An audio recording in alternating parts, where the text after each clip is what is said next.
ఇప్పుడు మనకు కొన్ని పేషెంట్స్ అందరూ కూడా సోరియాసిస్ వాళ్ళు చాలా మంది ఇప్పుడు ఉన్నారు, బికాస్ సీజన్ స్టార్ట్ అయింది కదా. కొన్ని కామన్ క్వశ్చన్స్ వాళ్ళకి డౌట్స్ ఉంటాయి. చెప్పమ్మా, ఏం కామన్ క్వశ్చన్స్ ఎక్కువగా మన దగ్గర పేషెంట్స్? స్మోకింగ్, ఆల్కహాల్ అది ప్రిఫర్ ఇంకోటి ఏంటంటే ప్రిఫర్ కాదండి, ప్రతి సోరియాసిస్ పేషెంట్కి అయితే స్మోకింగ్ ఆల్కహాల్ అనేది మస్ట్ ఉంటుంది. సో నేను అదే అంటాను, మీకు smoking alcohol is okay, manageable, కానీ స్మోకింగ్ చాలా డేంజర్. ఈ స్మోకింగ్ చేయడం వల్ల ఏంటంటే ఎంత స్మోక్ ఇన్సైడ్ పోతుందో అంత పెరిగిపోతుంది సోరియాసిస్. సో నేను అదే అంటాను, మీకు స్మోక్ కావాలా సోరియాసిస్ కావాలా, ఏదైనా ఒకటే సెలెక్ట్ చేసుకోండి ప్లీజ్. స్మోక్ చేసేవాళ్ళు కనుక నిజంగా సోరియాసిస్ ఉంటే ఇమ్మీడియట్గా క్విట్ చేయండి. సో అది కంపల్సరీ, సజెషన్ అయితే కాదు, స్మోకింగ్ కంపల్సరీ ఆపాలి. ఇంకా ఆల్కహాల్ అనేది ఫ్రీక్వెంట్గా తాగే వాళ్ళు జర కొంచెం తక్కువ చేసుకోవాలి. నెక్స్ట్ ఏం అడుగుతారు? ఫుడ్ ఏమన్నా డైట్ చేయొచ్చా, అన్నీ తినొచ్చా?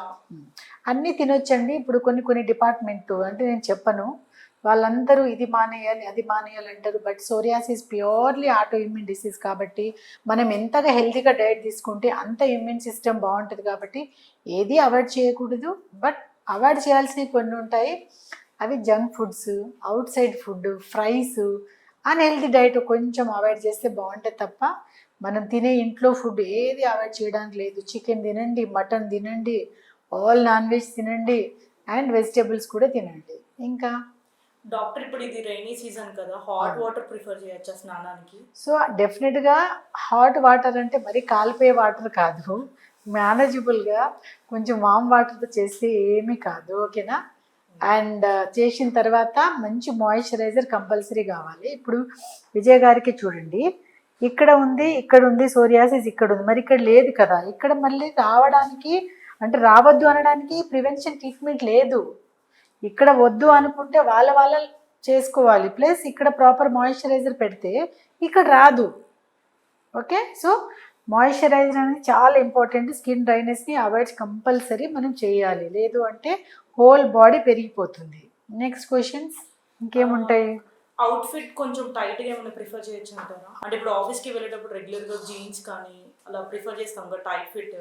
అంటే ఇప్పుడు ఇంత ప్లేక్ ఉంటే దీంట్లో జీన్స్ ఎట్లా వేసుకుంటాము, కష్టం కదా.